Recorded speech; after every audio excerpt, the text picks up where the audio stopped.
So hello everybody, this is Martin L from Supermania78.com. Hello, I know it's been a while, but it's great to be back.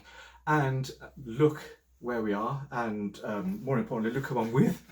Ladies and gentlemen, Superfan Andrew Hanton, who has been so kind to invite me to his very own fortress of solitude, and you do spend a lot of time here alone. I do spend a lot of time here alone. Which is just so the wrong thing to say now that I've said it out loud, but what an amalgam. The reason I'm here, obviously Andy's been has been gracious enough to invite me, but what an incredible room. It's just one room devoted in his house devoted to this incredible collection, and it is an incredible collection because I think Andy is probably one of the only superfans, especially in UK based anyway, that has such an incredible amalgamation of really difficult to find collectibles. And you've not even been collecting that long, particularly, have you? No, probably about 20 years. 20 years, which sounds like a long time, but in our terms, it's not. I've been collecting for 40. So, in terms of having amalgamating a collection like this, that's a really short time, especially with some of the pieces that are here. Now, what I'm going to do in a moment is I'm going to go round the room, and we're going to talk about we're going to talk about everything really, but some of the more rare items that Andy's managed to get hold of. But before we do that, as this is the first time that I've kind of had like a guest, this is my first guest. Apart from interviewing Clive Mantle, but that was in a con in a farmyard where you could hear sheep in the background, which isn't the same experience by any means. But because I'm a guest here and Andy is now my guest, we're going to talk about or try to get across what this whole thing means to us. I mean, why we go to these ridiculous lengths. Yeah, and spend all of our hard-earned, because we've been talking about this all day, but as a pair of Gen Xers like we are, it's kind of like when you get to our age, you kind of don't work for nothing, and so it's kind of like, well, if you've got, I don't even like the term disposable income, because it's not disposable. I don't care what anybody says, but if you're going to do something with it and you want to celebrate or emulate what it is that you're into, then there's no better way of expressing your affection for something, especially something as iconic as the Superman series, than this. So, but we should probably go back to where we first got into contact, because that's been a while as well now. Yeah, that's been a few years. That must be via one of the pages. It might have been your page, I'm not sure. Well, isn't the first time we met though when we were at a con and I was in costume and you stopped me? Yes, that's right. Yeah, that? it was Birmingham, wasn't it? Was it Birmingham? Yeah, it I must think have been Birmingham. You were in full costume. Again, wig and all. Wig and all. Yes. Thank you for that.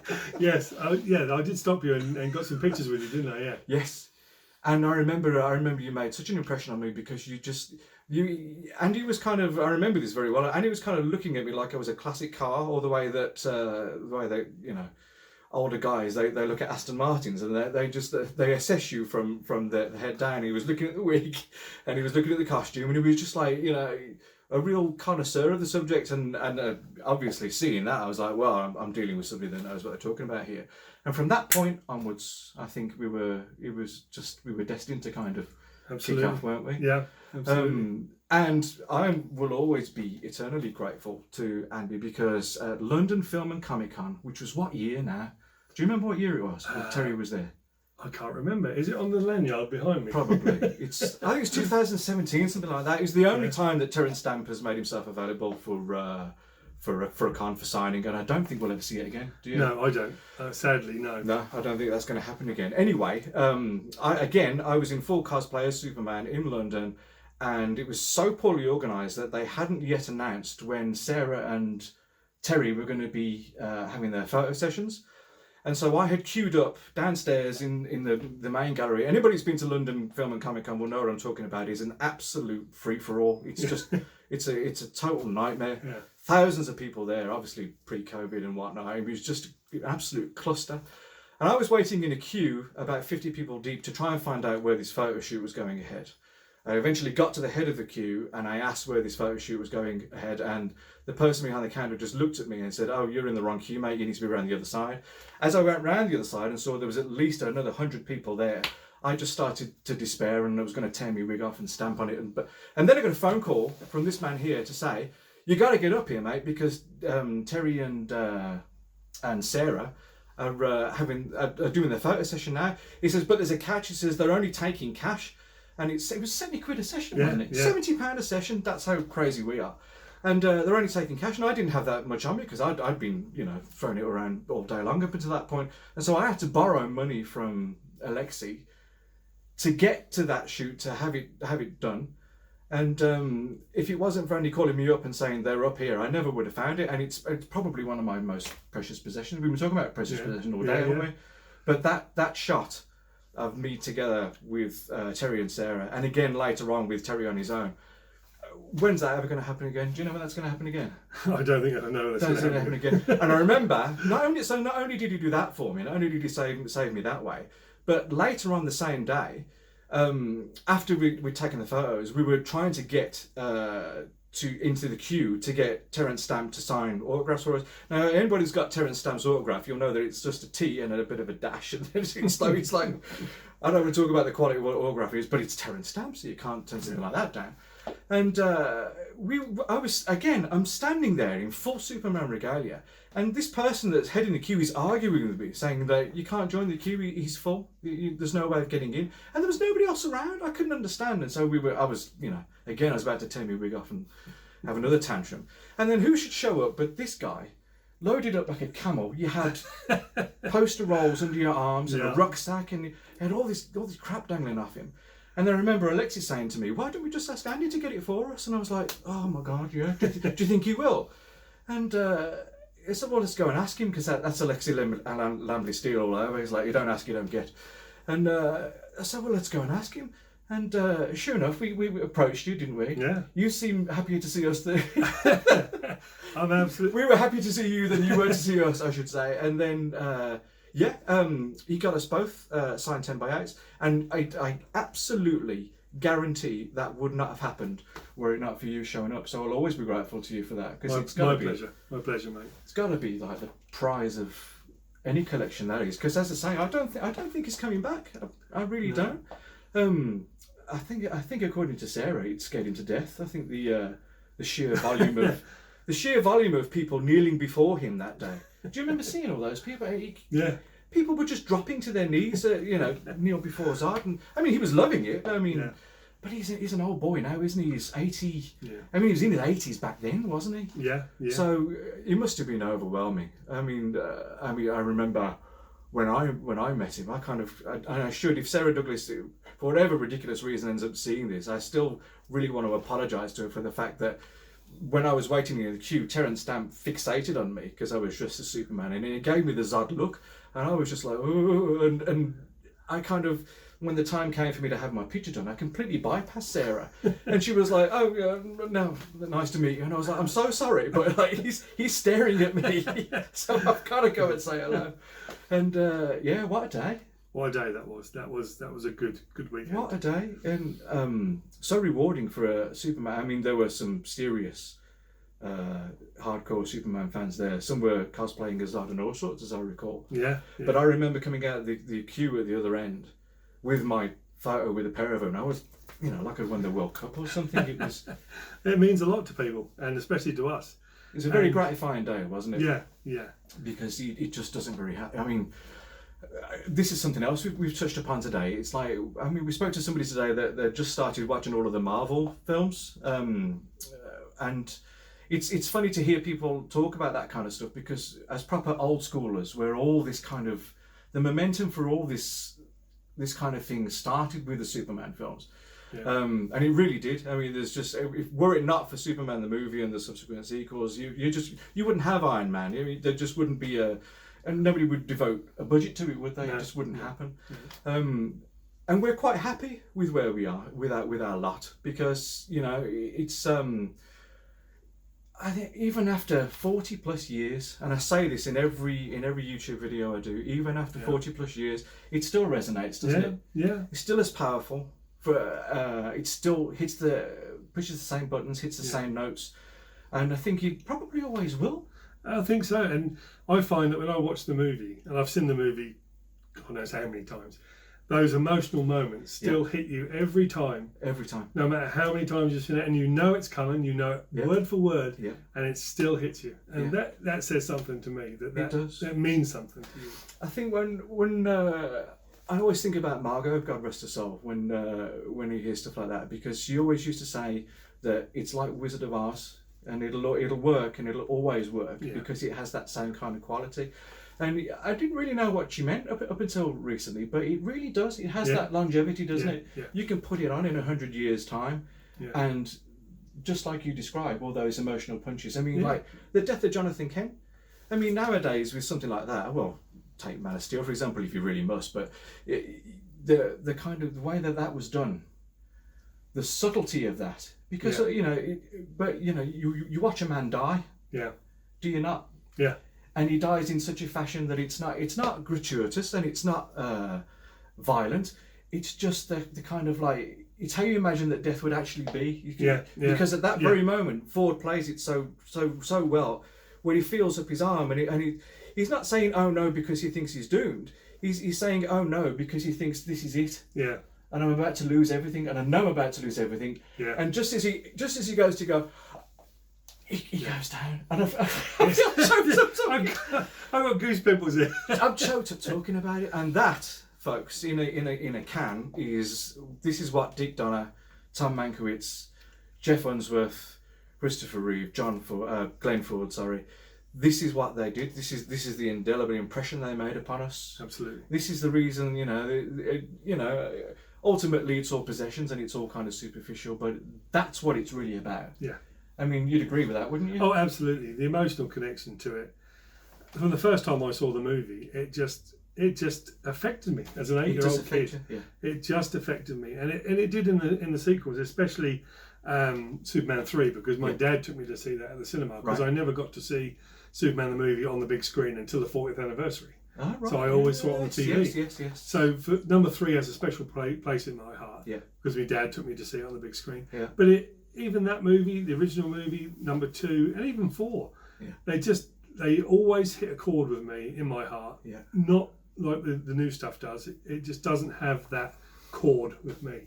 I think we can also place a lot of we can kind of allocate a lot of what it is to Chris himself. Absolutely. I mean, he's just the centre of everything. I mean, I've banged on about this many times. If you listen to the Cape Wonder podcast with our mutual friends Jim Bowers and Jay Towers, we've spoke about you guys all day today, so I hope your ears aren't burning too much.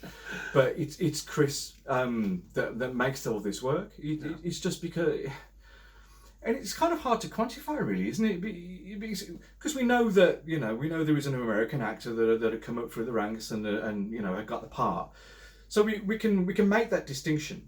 But to have him on screen, to have him play that role, and then to have him kind of like Santa Claus in a way, he's kind of like a mythical person that is everything that you would imagine that the comic book represented and would be. Yeah. He personified. I don't know if I'm putting that across particularly well. Absolutely. Does that sound about right? There's no greater person to play that role. He was perfect. Yeah.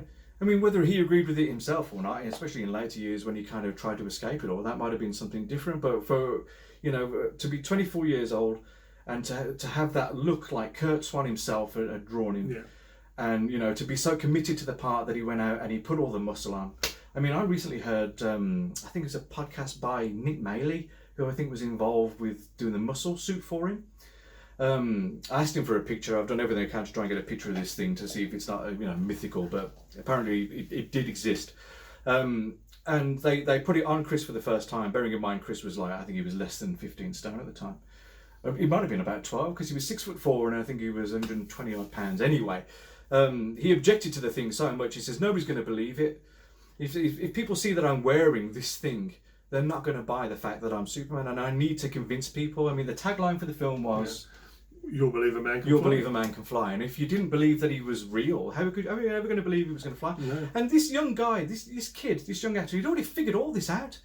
And so he went down to the gym, and according to Nick Maley, what would happen is that he'd work himself out between scenes so hard that he'd go and throw up, and then he'd come back to set and pick up where he left off. I mean, talk about somebody that was born to do it. Yeah. It doesn't come any better than that, But does it? the commitment to the role, both roles of Clark Kent and Yes. Superman, and the difference between the two, the subtle differences Yes. in his manner, his walk, his posture, Yeah. his voice. Yeah. He nailed it. Not enough fuss is made about the fact that his performance as Clark, I don't personally think. I agree with that.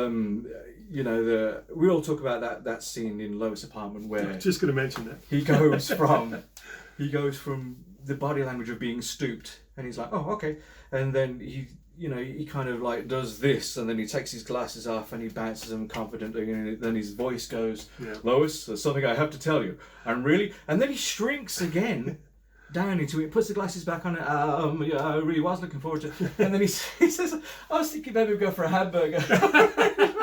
I'm going to show you the time of your life. Yeah. And I've used that subsequently throughout my entire life as a pickup line. No one just never bloody worked.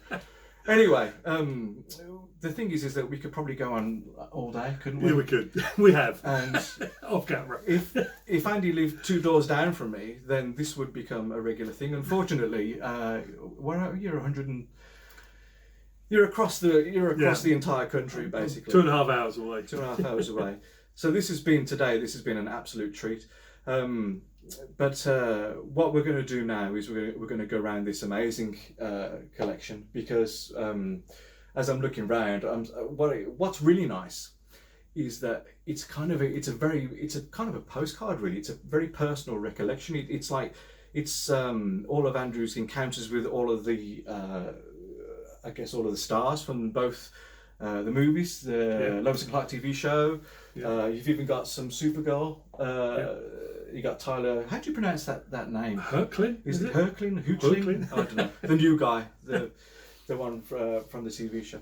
And it's as opposed to it's an intensely personal collection, and we've been discussing again what led us to this, and how we don't buy any old junk, because the Superman commercial output is pretty extreme, isn't it? Yeah, it's very easy to go on eBay and buy anything with an S on it, and that's fine, and that I'm not knocking that in any way, shape or form. But for me, I know what I like. I like certain things, and I'm very particular about what I buy. Yeah.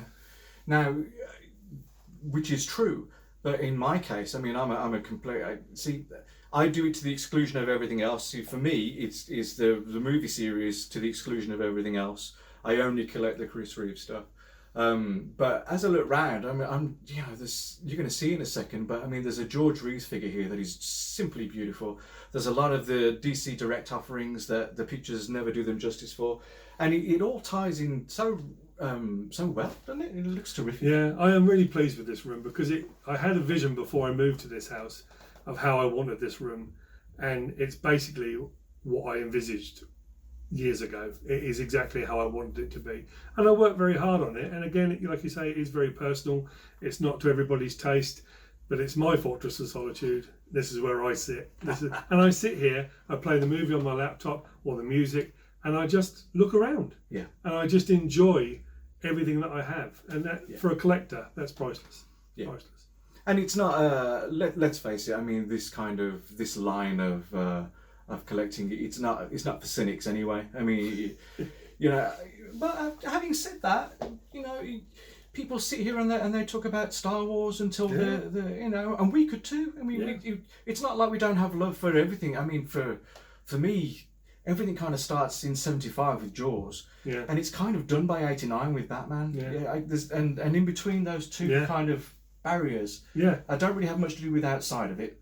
No, I think everything went wrong after that. Personally, that's just me. Like you just said there, I have a lot of other interests apart from this, from Australian TV soaps to Star Wars to other things. But this is the only thing from the age of 8 that never left me. Yeah. Never ever left me. Star Wars, as a kid, I was never a fan. Yeah. But I was later in life. And were you? You did that way around. Yeah, I did it the other way around. But Superman is the only thing, and you'll see a picture of me in a suit from when I was 8. It's never left me, and that passion for it never left me, and it's the only thing which has stayed with me that's important to me, really, to be honest. So there you have it. And now that you've had the entire backstory, we're going to go around this incredible mini museum, and we're going to talk about some of these terrific pieces. So stay with us, That was terrific. Good. That was really good, wasn't it? It was. I actually enjoyed You it. think we should do another hour? I'll come up to Birmingham in a couple of weeks and we'll do another one. I'll come to your place. Let's do another hour.